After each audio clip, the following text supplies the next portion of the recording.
Buckle up, because today is a full-blown Relief Society lesson, and it's all about healing your attachment wounds in partnership. Let's go.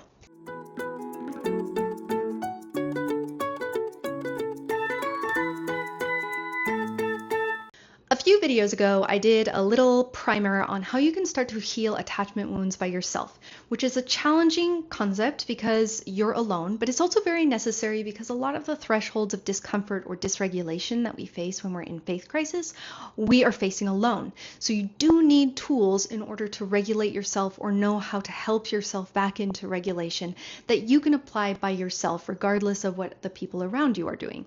However, healing your attachment wounds alone only can go so far because attachment is an ability and a need for us as humans because we are social animals and we need other people to bond with. We need other people to feel bonded to. So healing attachment in partnership is the next most important thing you need to know how to do if you're serious about healing your attachment wounds. The model of the brain that I am going to be presenting today is not as nuanced as neuroscientists now talk about the brain. However, I find that this model of the brain is still really useful for most of us to be able to grasp the basics about what is happening inside of us as we deal with attachment trauma. But this is not a neuroscience course. I am just a normal person who loves to study neuroscience and to study the stories and how they impact our brain. And so this is a necessarily simplified understanding of the brain that we can use to facilitate our understanding of our partner's attachment wounds, of our own attachment wounds, and also to help us understand what is necessary in order for us to heal each other in partnership. And to teach you about this, I am making this the funnest type of Relief Society lesson that I can manage. I don't have a centerpiece and I don't have cookies afterwards and I don't have any quotes that you can read, but I do have Link and Zelda to help me tell this story. So let's dive in. Necessary prerequisite to this video is understanding your attachment style and your wounding, which is something I've covered in previous video and that lots and lots of other people have covered. Look up and try to deduce at least generally what kind of attachment wounding you may have to heal. And then you're going to need someone trustworthy that can be a secure attachment partner for you. This does not mean that they need to be totally free of wounding themselves. This doesn't mean that they can never be triggered themselves. However, the person that you choose to be a secure attachment figure does need to be honest, needs to be not abusive in any way, any spectrum. There should be no lies or secrets hiding in the background of this relationship that make it hard for you to trust that person, and they need to be committed to showing up for you regularly throughout the duration of your healing. And that could be years, it could be a decade or more, it could be a lifetime. And if you are married to your secure attachment partner, or if you have them as a close family member, that's great. That's a very strong indicator that they could show up for you for a long time as you're healing your attachment wounds. But not necessarily. There are plenty of families and plenty of spouses who are abusive, even covertly or subtly abusive. So you need to tune in with yourself and see if the person that you have chosen to try and heal your attachment wounds with is really ready to hold that space for you. If that sounds impossible, or if you can't think of anyone in your life who can act as a secure attachment figure for you, then you might investigate hiring a coach, because a coaches, life coaches, embodiment coaches. I happen to be trained as a feminine embodiment coach, and I feel like that has been the most nourishing and transformative type of coaching that I've ever encountered. So I trained to become one because I wanted to do that. I wanted to help my family to stabilize with their attachment wounds, and I found that that's a really effective way to do it. But if you can find some kind of coach, that role often fills in secure attachment figure roles that we used to just find naturally through our community or through our families. But as the world has become more isolated through technology, and it's more difficult to find people who are right there in person or like actively live responding to you, mirroring your emotions, it can be harder to find those types of attachment figures when we are immersed in a digital world. A coach can fill in that need pretty well. So we're going to use Link and Zelda as our example couple, not because you need it to be a romantic attachment in order to heal your attachment wounds, but just because they are kind of fun stand-in figures for two beings trying to regulate each other through trauma. So let's get into the story. This is the fan fiction of how Link and Zelda heal their attachment traumas with each other. Link and Zelda have defeated the cult of Ganon. They have escaped from this massive, high-demand, authoritarian ruler, and they are now on the other side of things in Hyrule, trying to live normally, trying to live peacefully, but they have all of these attachment wounds that they have to deal with, and this means that sometimes when Link doesn't say anything, this becomes a trigger for Zelda. And when poor Zelda gets triggered, this activates her anxious attachment, and so she tries to draw closer to Link, which then activates his avoidant attachment, and they begin to have fights or disagreements or increased anxiety because Link doesn't know how to be vulnerable with someone and just wants to escape the conversation before it gets heavy, and Zelda needs to know that her partner is going to show up for her, and so every time Link tries to escape the conversation, she becomes more and more triggered. Now at this point we need to pause because there is more going on than meets the eye, and Link and Zelda are never going to get out of this cycle unless they are a little more aware of what's happening in the brain. Now of course these are fictional characters, but we're going to use them as if they have real brains like real humans like you and your partner do. So here we go, super simplified brain 101. Your brain is a mass of neurons and nerves that has kind of three basic levels. And it's not just the stuff in your head, the gray matter in your head, that counts here. It's also the brainstem, because this is the system of sensory perception and of nerves that go through the entire body, and it's connected to the base of the skull to something called the cerebellum and the basal ganglia. And this is just one part of the brain that we're going to be calling the reptilian brain or the primitive brain. So the primitive brain or the reptilian brain forms kind of the base structure of the brain. And when we talk about fight, flight, or freeze, this is where it's happening, which is why we've got the explosive, reactive power of the primitive brain guiding a lot of what happens in our body. When you have an instinctive response to something, it's happening in this primitive part of the brain, that your senses are feeling something, are noticing something, or are reacting to something, and you don't have to decide to duck and cover if you hear a loud explosion. You don't have to decide to close your eyes if you see something flying towards you. You don't have to decide to freeze up, to seize up when you read triggering news. Your brain is doing that automatically as it perceives and senses danger. The second generalized layer of the brain is called the limbic system. It's got kind of a funky shape up there. I'm not really going to try and draw it. But the limbic system of the brain is responsible for your emotions, for the meaning making, for connection, for bonding, and importantly, for memories.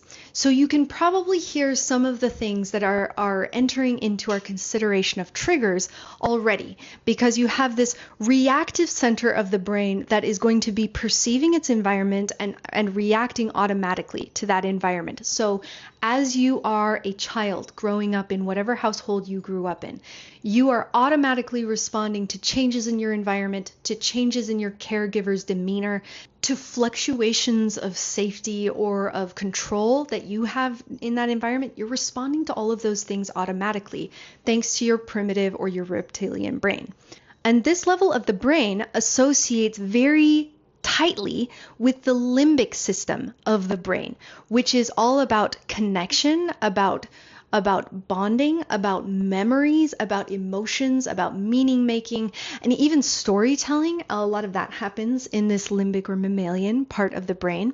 Thus, when you as a child see that your caregivers have left you in a place that is unfamiliar to you, and that you are distressed by it and they are not coming back, your limbic system receives a message about the way that the world works. And that message is that you are not meant to feel safe or cared for. That your primary caregivers show care for you by leaving you or abandoning you. So this can go in a couple of different directions. One of them is abandonment trauma, but another one is avoidant attachment, where the child does not learn how to stabilize their distressed emotions by connecting with a bonding figure or a caregiver. They don't learn how to do that. They learn how to withdraw within themselves in order to deal with their big emotions. And so when they grow up and they enter a relationship, when something big or traumatic happens, or when their secure attachment partner has something big happen to them, they don't know how to stabilize them. They don't know how to deal with those big feelings because no one ever showed them how to deal with their big feelings. And so instead of learning to reach out and comfort someone who is in distress, they learn to withdraw, to take it all within themselves. And it's not that they are not feeling anything or not reacting or that they don't care about the connection between them, but they were just taught at a very foundational level that this is not how loving relationships work. They were shown through the modeling of their caregivers that you depart when someone is showing big emotions, or that when you are feeling big emotions, that you close those up within yourself rather than being vulnerable and expressing them or allowing someone else to comfort you through them. Meanwhile, others on the attachment wounding spectrum are shown from a very early age that when their caregiver's mood changes, that their safety changes. So when their mother, father, caregiver gets angry with them, then they are less safe, they are less likely to be fed, they are less likely to be cuddled, they are less likely to have a secure attachment available to them. And since we know in our deep parts of our brain, we know that attachment and connection is essential for our survival. And so even though you might think of like, well, food and like shelter are more important than bonding, not really to the brain. Those are both very foundational elements of our safety and survival, especially as a child. So when a child perceives accurately through their primitive brain that when their caregiver's mood changes, that they are less safe or less likely to have someone to bond with or to depend upon, then they create a loop between their mammalian and their primitive brains, which says that they must appease that caregiver, they must stay close to them, they must cushion and comfort and overplease that caregiver in order to get their needs met. This is also called the fawn response. Thus, when this person grows up and they meet a triggering situation or a distressing situation, either from within the relationship or from the outside of relationship, their automatic response is going to be very different than the avoidant person's response to that trauma or distress. In response to their dysregulation, someone with anxious attachment is going to try to find a way to please, to get closer, to create regulation in their attachment figure so that their needs get met. Unfortunately, neither of these ways of dealing with attachment wounds fully heals the wound. You're just patching it over. The avoidant attachment person is avoiding the wound so that they don't have to deal with it, so that they don't have to be vulnerable, so that they don't have to feel the extreme discomfort of having been abandoned at some point in their life or even repeatedly in their life. And the anxious attachment person is foregoing the full expression of their own needs in order to try and please or appease the attachment figure that they are looking for comfort or security from.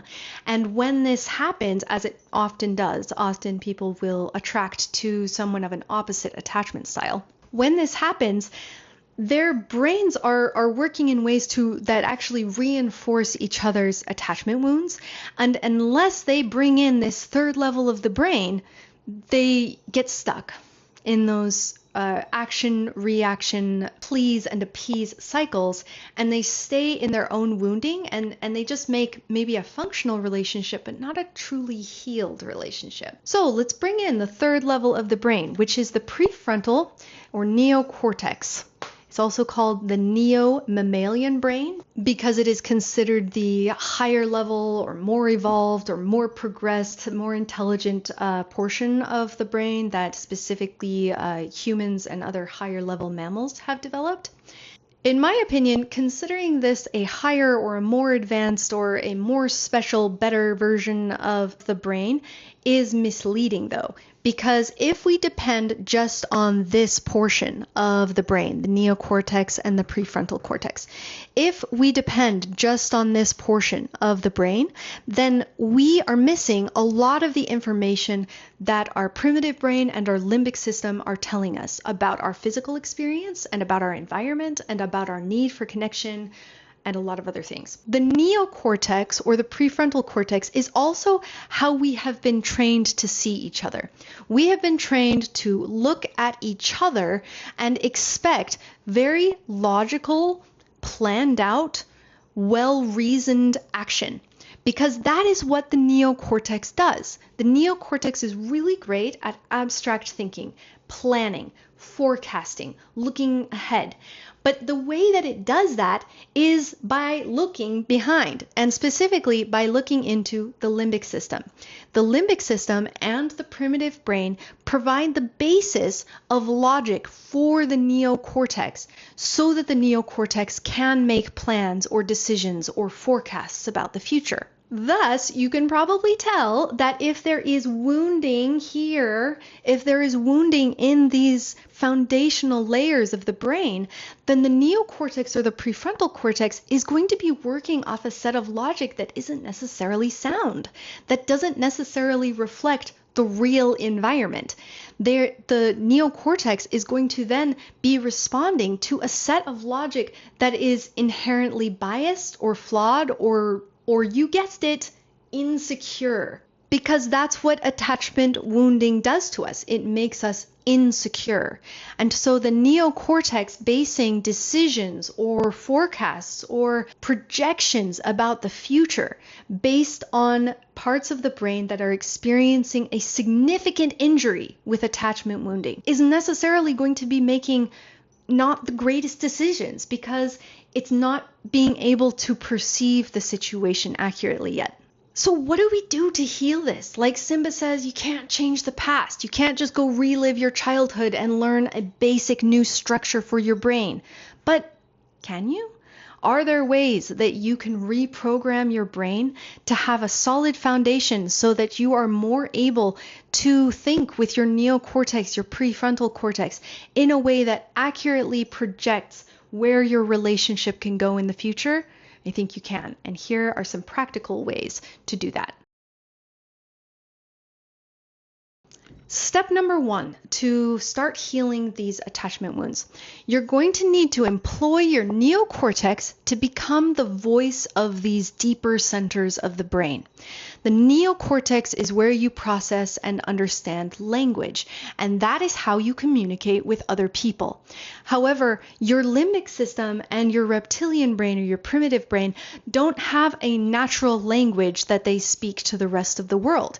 They need the neocortex to be able to translate the signals or the understanding that is happening down here into words that can come out towards the other person. And the first and most important thing for that neocortex to do is to validate that something is happening. You don't even have to know what it is. You just have to validate that something is happening. And so for our example of Link and Zelda, when he is feeling like I am overwhelmed by your emotions, or like I don't know what to do, or I don't feel like I know what to say to help you calm down, anything to that effect, something that is true to his own experience, that doesn't blame her for what is going on, he needs to validate that something is happening. And on her side of things, she needs to validate that something is happening for her and say, I feel nervous. I feel anxious. I feel unsteady when you don't answer me like that. Once they have been able to employ the neocortex portion of their brains to find language to validate their own experience, they can then turn towards each other and say, I see that in you also. I see that. And I see that you are having a reaction, and that looks really distressing. It looks like you are upset. It looks like you are overwhelmed. Is that right?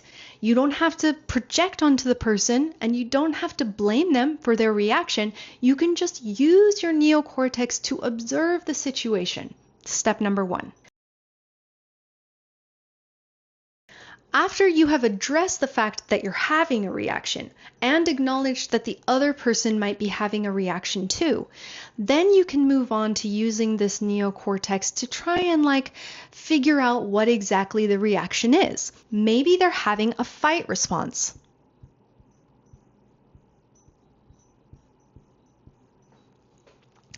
Because the primitive section of the brain is telling them that they are in danger because of this interaction that's happening between you, or because of an outside trigger, that there is some kind of danger, and so they are using a fight response. They're trying to argue with you. They're trying to be provocative. Maybe they're using a fight response to try and deal with that trigger. Maybe they're using a flight response.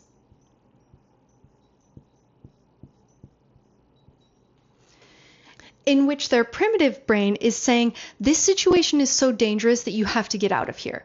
You might not survive unless you remove yourself from this situation, which is what the avoidant attachment does, right? That you cannot be vulnerable. You cannot risk being vulnerable. Being vulnerable could mean being abandoned. And so you just have to remove yourself from this high emotion, high intensity situation. Maybe they're having the flight response for that reason. Or maybe they're having the freeze response,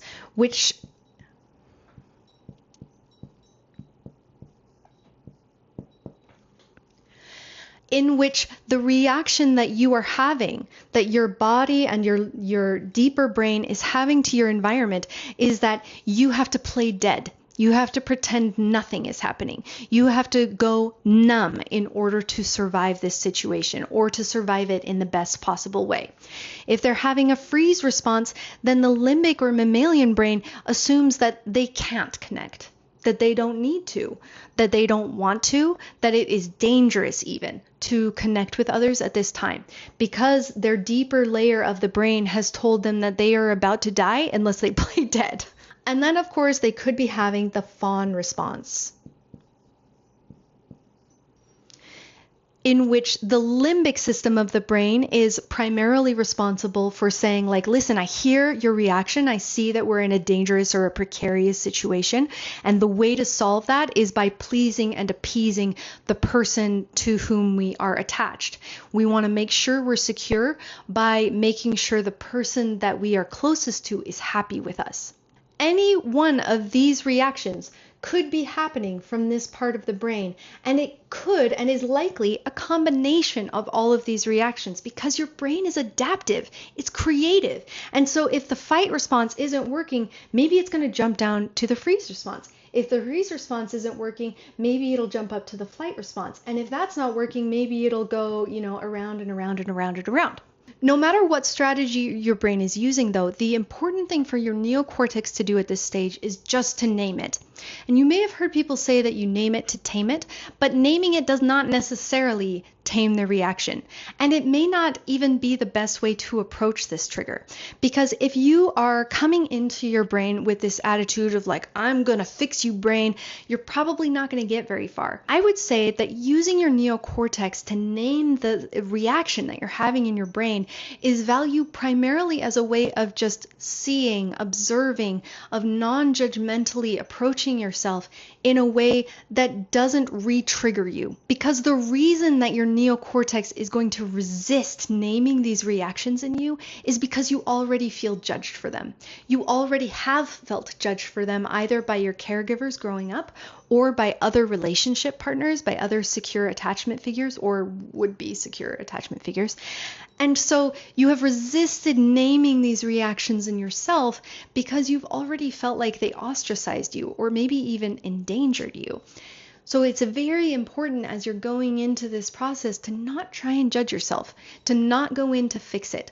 Because even though we do want to heal attachment wounds, the best way to heal a child, a person, an animal, yourself, is not to go in and demand their immediate healing. It is to just be with them in the wounding, to recognize where the wounding is happening, and then apply the necessary remedy in order to overcome that ailment. Thus, when we name the reaction that we're having to a trigger or a traumatic experience, we're not doing it in a way that says the fight reaction doesn't matter, or the freeze reaction is stupid, or the fawn reaction is lame and you're just such a pleaser. Don't call yourself names. These are strategies. You developed the ability to use this strategy to try and stabilize your environment and preserve your own well-being, and they are there for a reason. And your neocortex, in naming this reaction, should not be naming it in a way that is judgmental or dismissive of what that reaction is, because you need to understand what these deeper layers of the brain are doing, and it is a gift to be able to notice that deeply in a way that you can also name it. So do use your neocortex to name these responses, and don't judge yourself for them. Once you have mapped out the kind of reaction that you're having, whether it's like mainly one reaction or if it's a carousel of reactions, then you want to make some room for the neocortex to just narrate what these deeper areas of the brain are asking for. And I find that for the neocortex, it really helps to have lists, because the neocortex is verbal, it's abstract thinking, it's a planner, it's like the type A in all of us. It loves to have like a list of things to do, protocols that it can do. And at this point, once you've named it, once you've verbalized it with each other, once you've validated that the other is having a reaction and that reaction deserves respect, then you can use your neocortex to provide for the essential needs of these deeper parts of the brain, especially in your partner. Let's go back to our example of Link and Zelda.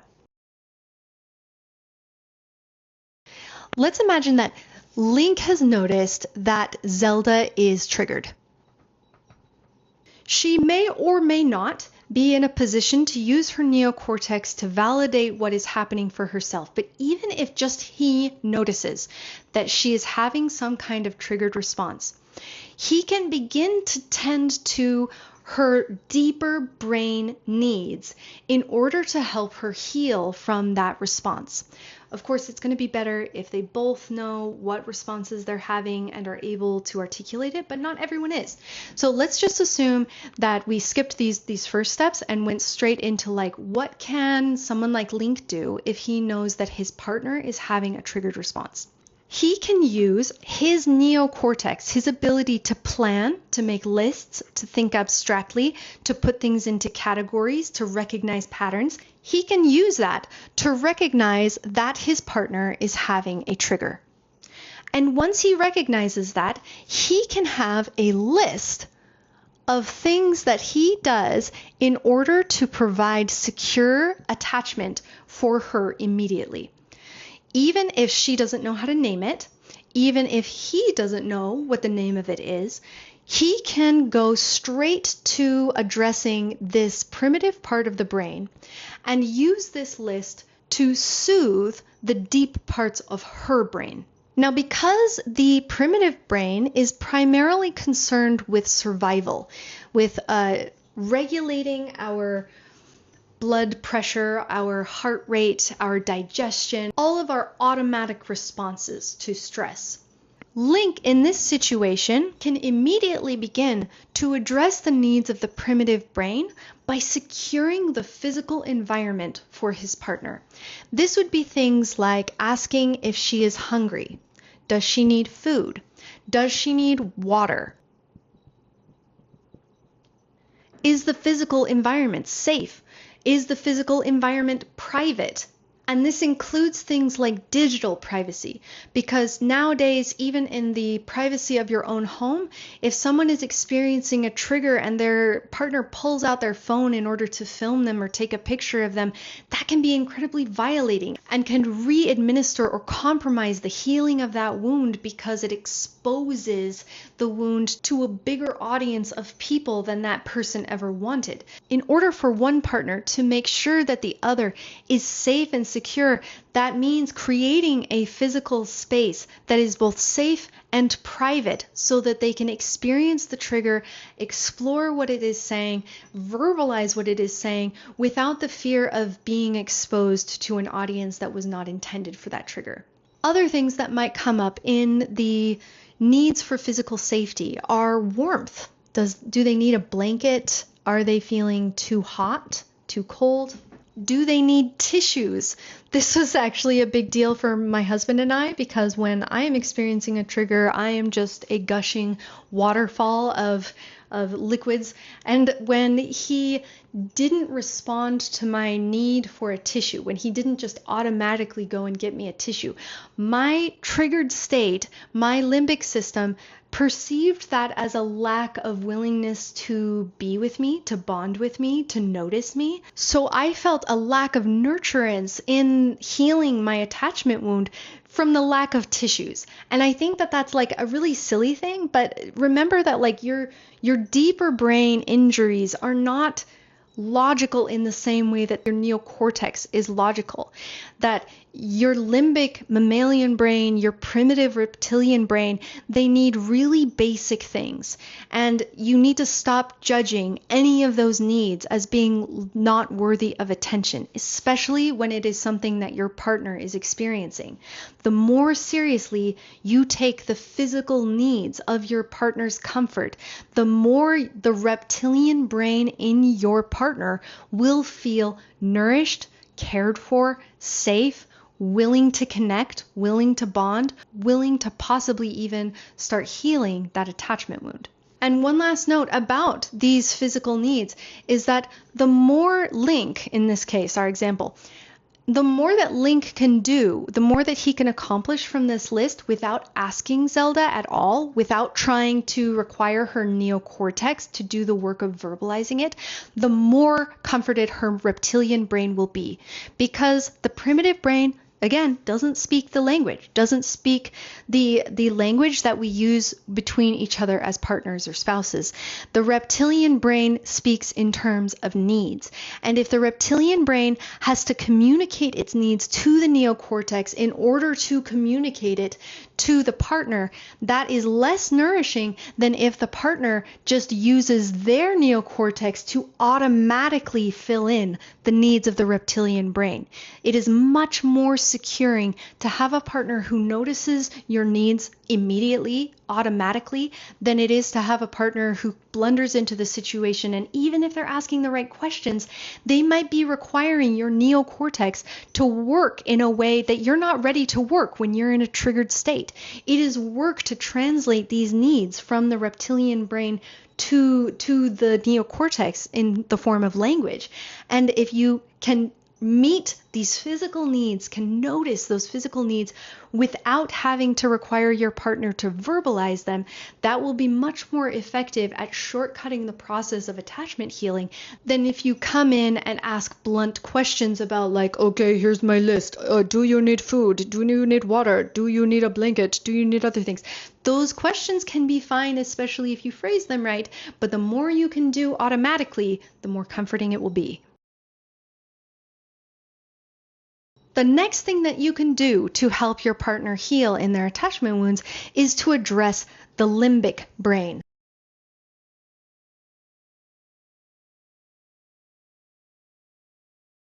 So for this example, let's switch it. Let's put Link in the triggered position and we will put Zelda in the responsive partner position. If the primitive reptilian needs for comfort and safety and food and warmth have all been met, then the next list of things that you can start to go through are all related to the limbic or the mammalian brain. And these are all things that have to do with comfort, with bonding, with feeling emotionally safe and sensorily grounded. So a lot of the things that will soothe the limbic brain are physical touch. Things like hugging, putting hands on shoulders and just resting them there. Gentle massage, maybe just holding someone's hand. Maybe giving someone a full body hug and really cradling the back of their neck with your hand, just like you would do with a baby. All of those types of physical touch bring a grounding to the limbic system because the limbic system communicates really closely with the primitive brain. And so when you communicate through physical touch, that not only are you safe in your environment, not only are you sheltered, not only are you private, but you are also safe and at ease enough to engage in relaxing physical touch. That does wonders for the limbic system, for the limbic brain, to be able to relax into the attachment with the other person. But beyond physical touch, because not everyone can respond to that right away, there are things like aromatherapy, sensory toys, or fidgets. Things like neurodivergent fidgets can be really helpful in this way because they give the person an opportunity to engage with their senses in a way that is totally neutral, totally non-threatening. And if someone is especially nervous about receiving physical touch from another person, they might have some really extreme attachment wounds that don't allow them to be regulated by another person that way. But they do need that sensory soothing in order to be able to bring that trigger down. And the limbic system is going to respond to all kinds of sensory input that have to do with comforting and bonding with other people. And so if, say, Zelda notices that Link is in this triggered space and he's closing up. He doesn't know how to physically engage with her, and maybe she even tries to, put a hand on his shoulder or tries to hold his hand, and he recoils from that. He's not ready for physical touch in this way as a form of comfort. But maybe she can get a fidget toy for him. Maybe she can get the Ocarina of Time and just let him fidget with that. Also, maybe she can play music. Because music can be hugely helpful in helping our systems to regulate. And so if she just puts on some music for them to listen to together, that music is not only helping Link to regulate himself, it's also bringing them into the same emotional space because the music will be working on both of their brains and will help their brainwaves begin to synchronize in a way that makes Zelda more perceptive of Link's needs and also makes Link more receptive to the help that Zelda wants to give him. Other things that might be able to help with the limbic system are a weighted blanket, a heated blanket, an eye mask, a warm bath, even something as simple as like a big bowl of dry rice that someone can just put their hands into and just feel over and over again. Something that will just stimulate the senses, but not really present any danger or any pressure or any expectation. But the most important thing for the limbic system to feel comforted is time. Whatever other tools you choose to employ in trying to comfort your partner's limbic system, you need to account for time. You need to just be able to wait. You need to be willing to cancel some appointments if that is what is necessary, or to securely balance that person on either side of whatever commitment needs to be made.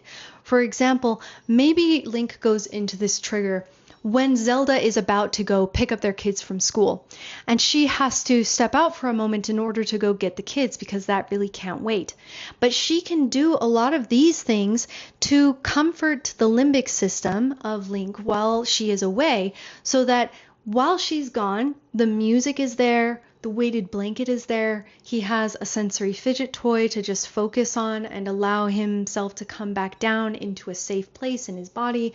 Maybe she puts on some diffused essential oils or something so that there's aromatherapy going. She can use any number of these tools to stabilize him even if she does need to depart from the situation for a while.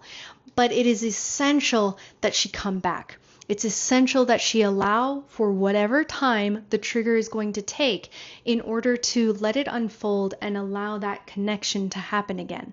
Because the absolute worst thing for someone who is triggered is for you to partially help them and then to break the connection.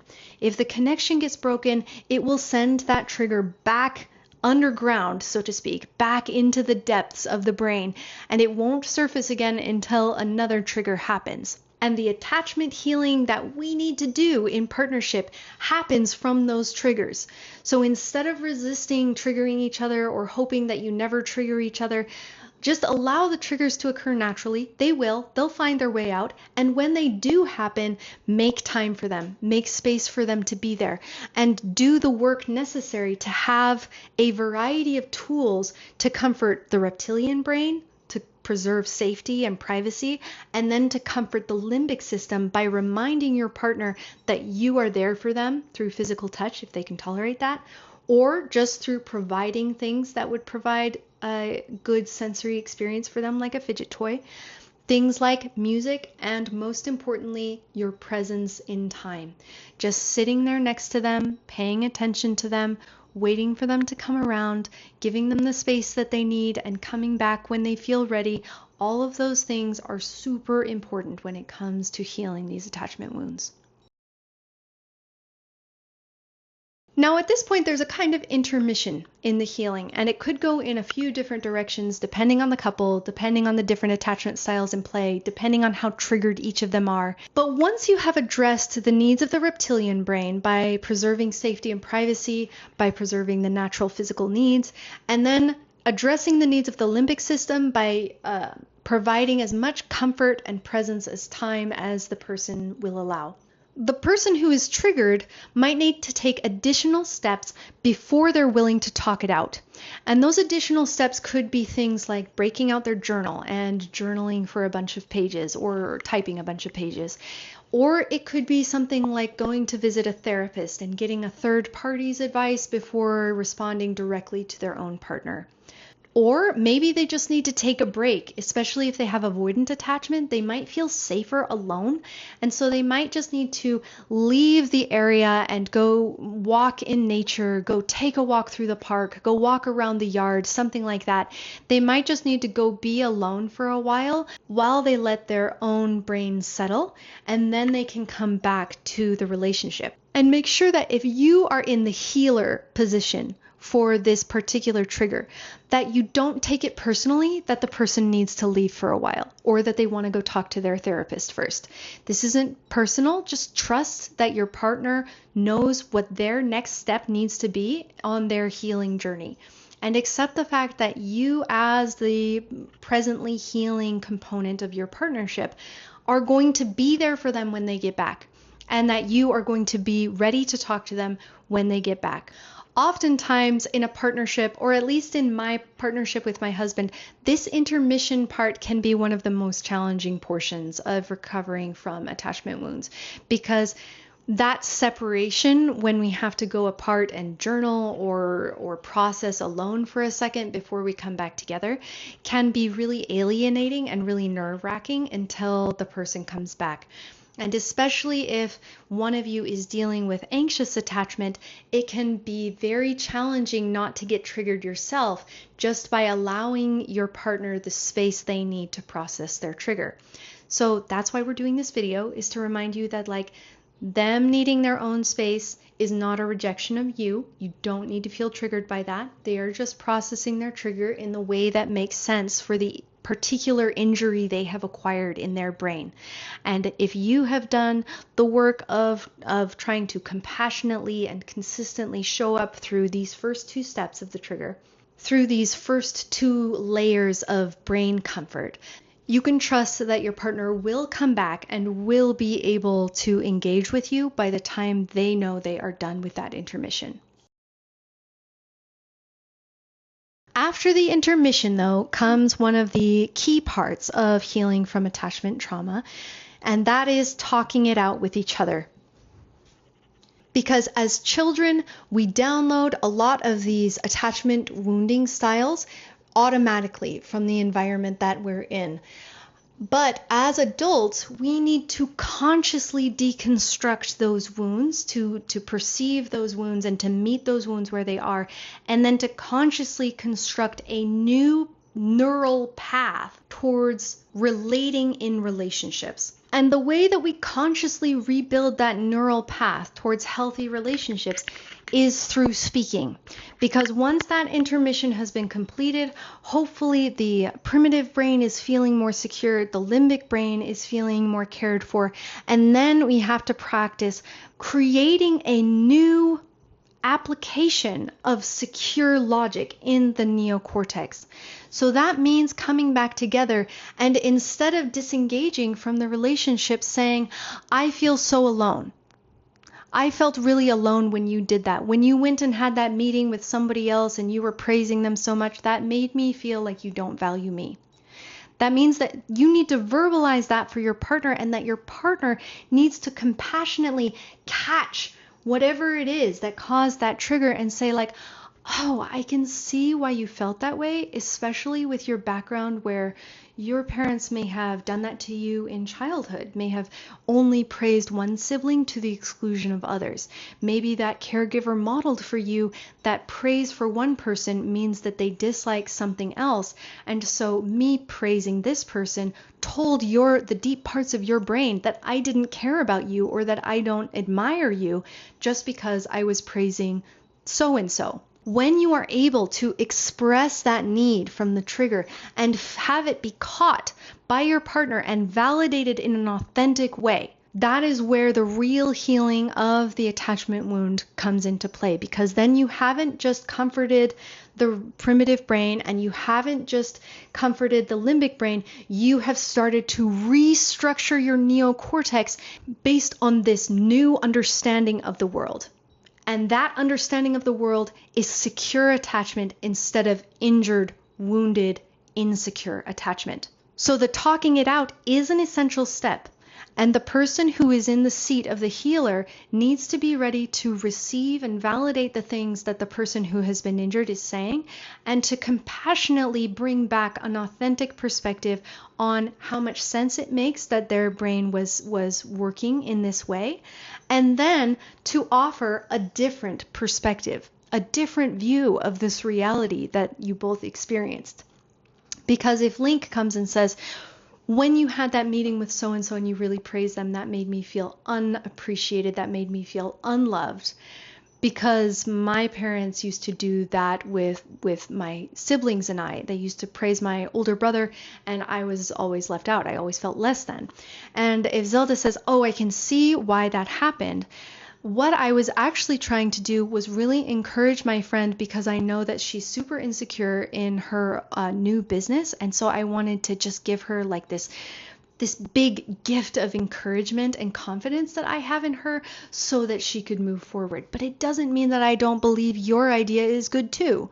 And it doesn't mean that I don't believe that your work is valid also, or whatever it is. This alternate view on the situation does not have to be accepted by the person. And so the healing partner, the partner who is sitting in the seat of healer during this exchange, shouldn't expect that to automatically be absorbed by the other person as like, oh yes, obviously that's true.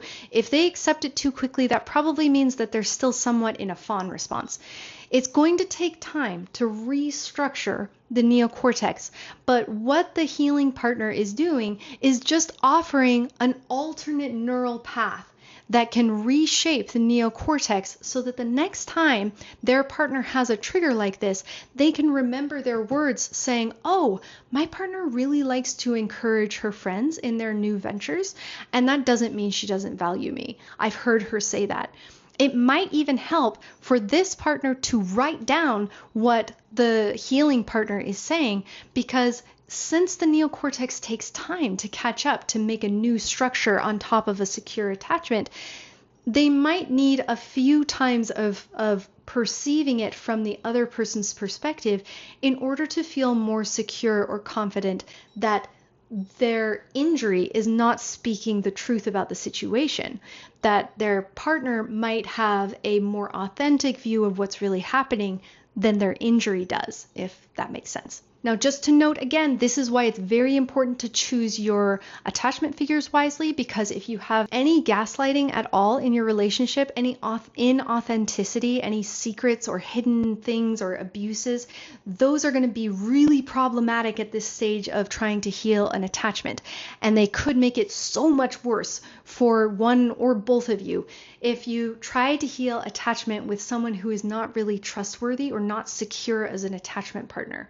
But if you have found an attachment partner that does truly care about you and is willing to compassionately show up with you over and over again through these triggers and is willing to help you reprogram your brain from these deep levels upwards, then you can trust what they say, and you can trust that they are not trying to invalidate you. They are trying to show you a new and more wholesome perspective on the world that creates an integration between you, not a separation between you.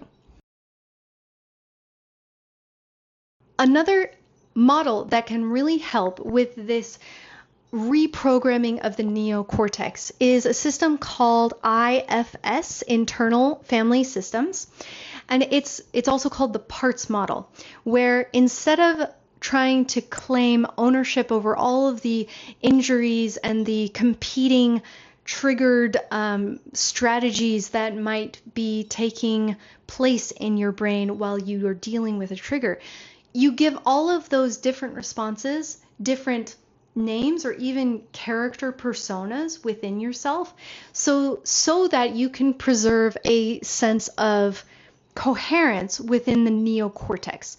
Because of course, all of this is happening in you. All of this is happening in your brain. You're not possessed by demons or anything. You're just dealing with a brain injury. This is literally a brain injury. You developed differently because of the environment you were in as probably a child or a young adult or in a stressful situation. And your brain developed coping strategies in order to help you best cope with that situation. And your neocortex, your ability to create language, to reason, to think abstractly, to plan for the future, all depends on those portions of the brain. So if those portions of the brain were compromised, especially at an early age, your entire brain has been built on top of this injury. And so of course you're kind of like emotionally relating with a little bit of a limp. And what we want is to be able to go and soften up, kind of give ourselves like physical therapy, but in the emotional sphere. We want to go soften those parts of the brain again and allow them to learn a new cognitive pathway that allows us to live differently. Because if we change these foundational levels of how the brain perceives and interacts with the world, then we also change how available and able we are to think, plan, verbalize, communicate, and connect with other people in the world too. And a really helpful system for this is IFS, because it allows us to characterize kind of the different voices that are coming from these different layers of the brain in order to like verbalize the internal conversation that is circulating between these different parts. And we can stay securely within the neocortex perspective and say like, I see that my trigger is saying I should run away. I see that my trigger just wants you to feel better and it doesn't really want to deal with talking about my feelings. It just wants you to feel okay. Whatever it is, treating it in terms of a parts model can help a lot of people to accurately interpret what the brain is saying without feeling judgmental or like they have to caveat every single thing that they say. For example, your trigger might be saying, I feel like you don't love me because you didn't plan a date night this week. But you know in your neocortex that your shared experience and that your shared history with this person does show that they love you. And so you can say from your neocortex perspective, I know that you love me, but my trigger is saying that you don't love me because you didn't plan our date night this week. One of the most important things, though, that you can take from this video is this last skill.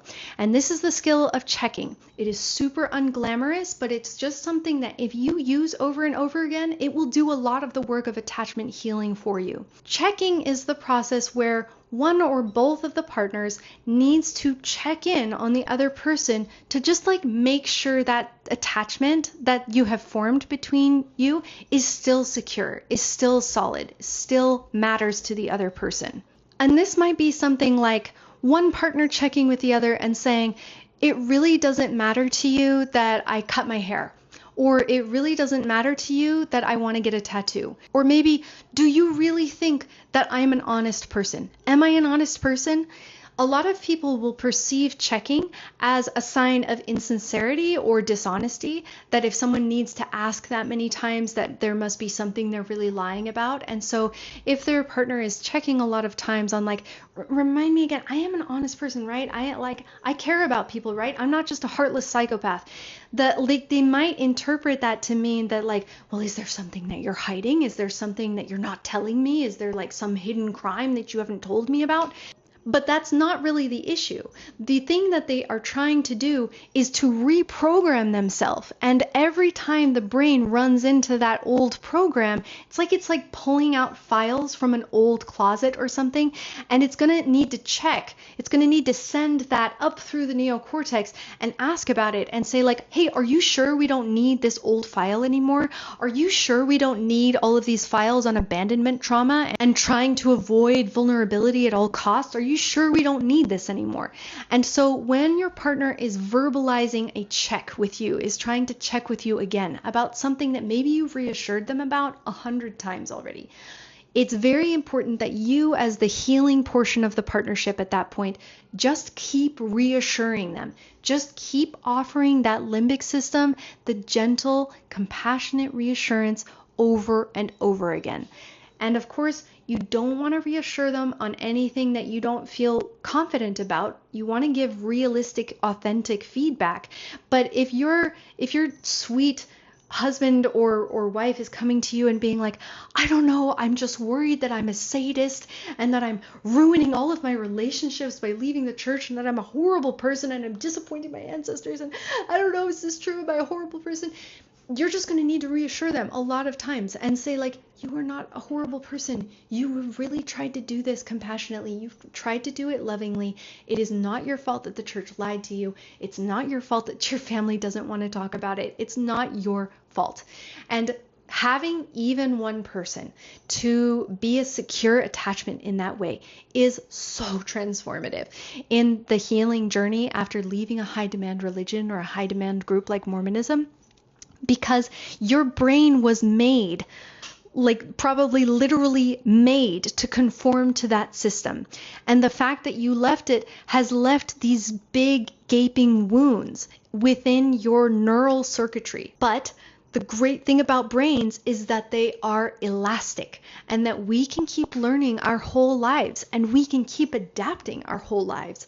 And especially if we have even one other person to help us start to heal those attachment wounds, we can radically change the way that we think about and see the world, the way that we plan for the future, the way that we relate to other people, the way that we relate to our parenting by healing these foundational attachment wounds. Now, wow, I know that was a lot. Great job if you made it this far into the video. I'll wrap it up here really briefly by saying you can do this. You can heal your attachment wounds, even very severe, disorganized attachment wounds that come up very unexpectedly. I know, I have experienced them. I know because my husband has experienced them. I know because my kids have experienced them after leaving the church.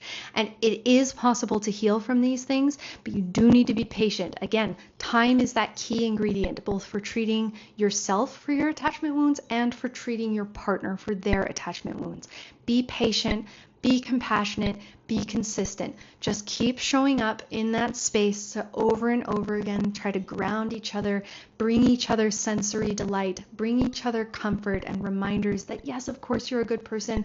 I love you. You're trying to do the right thing. You're trying to be honest. I believe in you. You can do good things in your life. You still have a future ahead of you.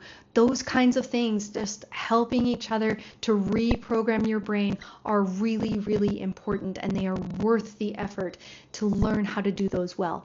And of course, if you don't have a spouse or a partner or some kind of close family member, etc., who can act as a secure attachment partner, then find yourself a coach. If you have a partner plus a coach plus a therapist, the more diverse your circle gets with healing your attachment wounds, the more quickly you will be able to heal, because you'll get reminders from lots of different angles that you are valid and worthy as a human being and that your journey deserves respect.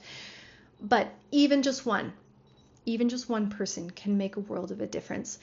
Make it a practice of your relationship to work towards healing each other, and you will not only make each other better and more stable and more generous people, you will also make the world a better place, because we need more healed people in the world. So with that, thank you for coming to my Relief Society lesson. Best of luck, and we will see you next time.